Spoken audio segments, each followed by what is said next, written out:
बैरिया में गंगा की बाढ़ का पानी गोपालपुर दुबे छपरा गांव में फैलने की सूचना पर बैरिया एसडीएम आत्रेय मिश्र, पुलिस क्षेत्राधिकारी अशोक कुमार मिश्र के साथ ग्राम पंचायत गोपालपुर में पहुंचकर बाढ़ की स्थिति को देखते हुए कानून को लेखपाल से जरूरी निर्देश देने के साथ ही बाढ़ चौकी स्थापित करने का निर्देश दिया। वही एसडीएम ग्रामीणों को सुरक्षित स्थान पर जाने का निर्देश दिया। कटान पीड़ितों को आश्वासन दिया। बताते चले कि इस बार जैसे ही गंगा का जलस्तर खतरे के निशान को पार किया तो पानी आबादी में फैलना शुरू हो गया। देर शाम तक गंगा का पानी उदय छपरा गोपालपुर दुबे छपरा गाँव तक फैले जाने की उम्मीद है। आत्रेय मिश्र उप जिलाधिकारी बैरिया ने क्या कुछ कहा, सुनिए। जी सर, अभी कहाँ आए हुए हैं और क्या स्थिति है? कल रात से ही हमें सूचना मिली थी कि हमारे तहसील क्षेत्र बैरिया में गंगा नदी में बाढ़ का पानी बढ़ रहा है और इसमें हमें मौसम विभाग से भी येलो अलर्ट की सूचना जारी हुई है। तो इसी क्षेत्र में इसी संबंध में मुझे जानकारी ये मिली थी कि यहाँ गंगा नदी में दुबे छपरा गाँव में अब पानी जो है बढ़ के गाँव की तरफ आ रहा है। तो इसी संबंध में फिर हम और क्षेत्राधिकारी बैरिया दोनों लोग आज ये देखने आए थे तथा बाढ़ खंड के अधिकारियों को भी अब निर्देशित कर दिया जाएगा कि वे तत्काल उचित कार्रवाई करें। सर, कितने गाँव लगभग अभी मतलब बाढ़ से प्रभावित है? अभी मेरी जानकारी में दुबे छपरा, दया छपरा, गोपाल नगर, गोपालपुर और कई सारे ऐसे जो सीमावर्ती गांव हैं गंगा नदी के, वो अभी प्रभावित हो सकते हैं। तो सर, जो किनारे पे जो लोग बसे हुए हैं, ये लोग ऐसे सुरक्षित स्थानों पे इनको भेजा जाए? हाँ, फ्लड फाइटिंग का काम हमारा पूरी तेजी पे है। हमारे लेखपाल और कानून को पूरी तरह एक्टिवेट हमने कर दिए हैं और बाढ़ चौकियों का भी पूरी तरह से क्रियान्वयन शुरू हो गया है। बाढ़ चौकी एक्टिवेट कर दी गई हैं। नाव की व्यवस्था भी सुचारू रूप से कर दी गई है। हम लोग पूरी तरह तैयार हैं।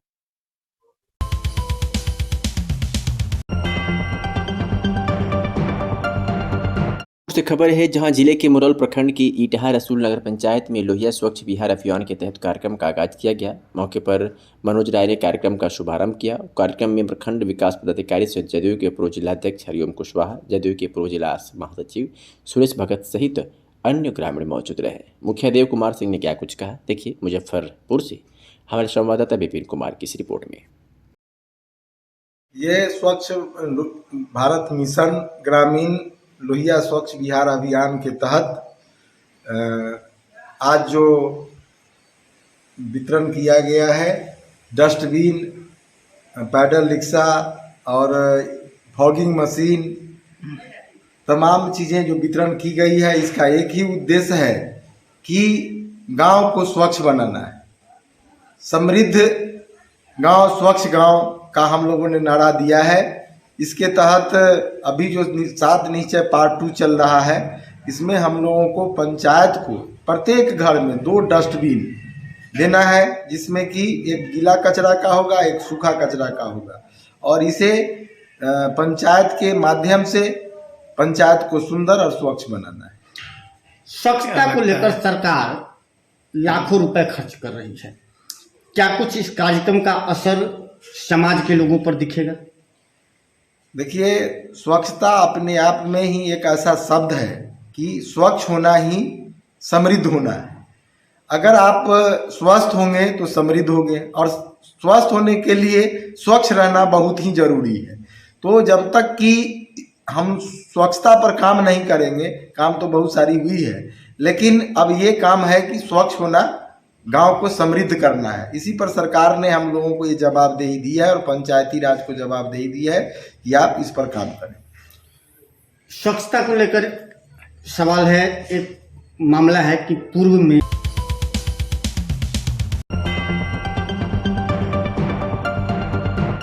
अमरोहा से खबर है जहां बता दें कि पूरा मामला जनपद अमरोहा का है, जहां पर जानकारी के मुताबिक बीते 18 अगस्त को वादी आकाश पुत्र सुभाष निवासी मोहल्ला मनापुर थाना हसनपुर जनपद अमरोहा की तहरीरी सूचना के आधार पर अभियुक्त योगेश पुत्र शिवचरण निवासी मोहल्ला मंदरापुर थाना हसनपुर व चमन पुत्र रामलाल निवासी ग्राम घनसूरपुर थाना हसनपुर अमरोहा के खिलाफ मुकदमा दर्ज किया गया था, जिसमें जांच से यह प्रकाश में आया कि नामजद अभियुक्त योगेश अपने हिस्से का मकान बेचना चाहता था।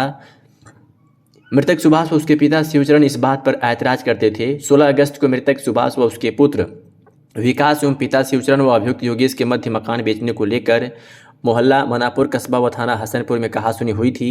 इस दौरान अभियुक्त योगेश के साथ उसका मौसेरा साला चमन पुत्र रामलाल निवासी ग्राम घनसूरपुर थाना हसनपुर व अभियुक्त योगेश का भतीजा कपिल पुत्र लेखराज निवासी ग्राम शाहजहांपुर थाना मंडी घनौरा जनपद अमरोहा हाल मोहल्ला मनापुर थाना हसनपुर जनपद अमरोहा भी मौजूद था।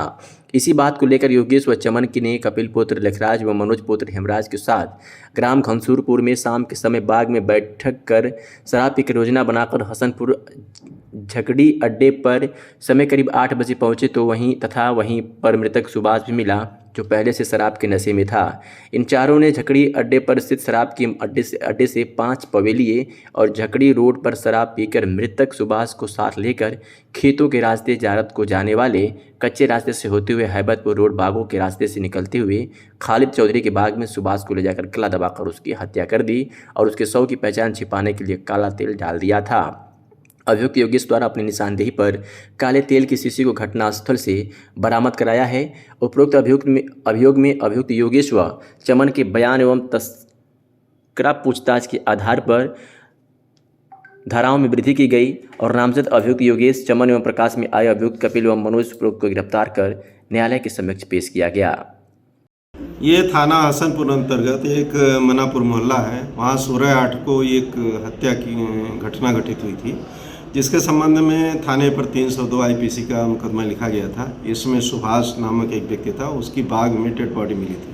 पोस्टमार्टम कराया गया तो उसमें स्ट्रैंगुलेशन आया, गला दबा के हत्या हुई। पूरे उसमें 2 लोगों को मृतक के जो लड़के थे वादी मुकदमा, उन्होंने मुकदमा 2 को नामजद कराया था। और इसकी जब विवेचना की गई तो ये पता चला कि मृतक 4 भाई हैं, चारों के नाम मकान में अपना अपना हिस्सा बंटवारा है। उसमें एक भाई योगेश उस मकान को बेचना चाहता था, जबकि मृतक व उसके पिता उसका विरोध कर रहे थे। इसी बात को लेकर योगेश, उसके लड़के, उसने अपने एक रिश्तेदार को बुलाया, उसका नाम चमन है, और उसका एक साथी, कुल 4 लोगों ने बाग में ले जाके उसको दारू पिलाया, फिर गला दबा के उसकी हत्या कर लाश वहीं फेंक दिया और उसके शरीर पे काला तेल डाल दिया। 3 अभियुक्तों को गिरफ्तार कर लिया गया है और इसमें धारा 201 और 34 IPC की बढ़ोतरी की गई। कितने लोग गिरफ्तार किया है? 4 अभियुक्तों को गिरफ्तार कर लिया गया है और धारा 201 और 34 IPC की बढ़ोतरी कर इन्हें माननीय न्यायालय के समक्ष प्रस्तुत किया जा रहा है। अच्छा, मां साहब, संपत्ति की जो कितनी थी, कितने रुपए की मानी जा रही है जिसके कारण जो हत्या बनी? अब इसमें उसका 100 वर्ग फीट का मकान है, उसमें चारों का उसने 25-25 वर्ग फीट बांट दिया है। अब जो भी उसकी माली हालत हो, लेकिन संपत्ति के लालच में ही भाई ने भाई की हत्या की।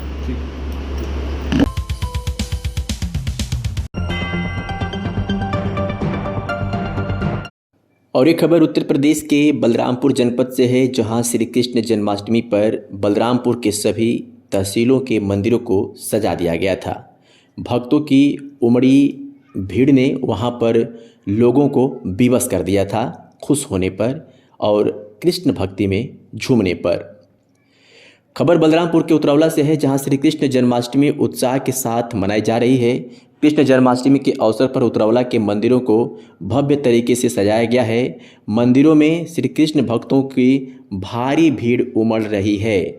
बता दें कि इस बार श्री कृष्ण जन्माष्टमी 2 दिन मनाई गई। इस दौरान मंदिरों और घरों में श्री कृष्ण भक्त विशेष पूजा अर्चना के साथ ही महाआरती भी किया गया। श्री कृष्ण जन्माष्टमी काफ़ी उत्साह के साथ शुरू हो गया है। इस बार श्री कृष्ण जन्माष्टमी हर्षोल्लास के साथ मनाया जा रहा है। उदया तिथि के हिसाब से श्री कृष्ण जन्माष्टमी 19 अगस्त 2022 को मनाई जा रही है। श्री कृष्ण जन्माष्टमी के अवसर पर आज सुबह से उतरौला के मंदिरों में सजावट का दौर जारी है। उतरौला के प्रसिद्ध मंदिरों में श्री कृष्ण राधा के मंदिर को बाहर से मंगाए फूलों से विशेष प्रकार से सजाया गया है। शुक्रवार को मध्यरात्रि को श्री कृष्ण की शोभा यात्रा निकालकर भगवान श्री कृष्ण को दुखहरणनाथ मंदिर से लाया गया। मध्यरात्रि बाद मंदिरों में विशेष महाआरती का आयोजन किया गया है। नगर के प्रमुख मंदिरों में भजन कीर्तन के बाद मंदिरों में विशेष श्रृंगार पूजा अर्चना के साथ झांकियाँ सजाई गई। उसके बाद मध्यरात्रि कृष्ण के जन्म की खुशियाँ मनाई गई। श्री कृष्ण जन्माष्टमी को देखते हुए पुलिस ने भी सुरक्षा की दृष्टि से काफ़ी चाक चौबंद व्यवस्था की थी। विभिन्न थाना क्षेत्रों में शिक्षक माफ़ कीजिएगा, विभिन्न थाना क्षेत्रों में स्थित मंदिरों में पुलिस की विशेष तैनाती की गई थी ताकि श्री कृष्ण भक्ति में डूबे लोग, डीजे पे थिरकते लोग, भक्ति गानों पर थिरकते लोग आपस में किसी प्रकार का उनके बीच विवाद ना हो। तो तस्वीरें जो आप देख रहे हैं ये उत्तर प्रदेश के बलरामपुर जनपद की है, जहां श्री कृष्ण जन्माष्टमी के त्यौहार को लेकर बलरामपुर की सभी तहसीलों के मंदिरों को भव्य रूप से सजा दिया गया था और भक्तों की उमड़ी भीड़ खूब डीजे पर थिरकती नजर आई। जो तस्वीरें आपके सामने न्यूज़ 9 नेटवर्क पर हम दिखाने का प्रयास कर रहे हैं।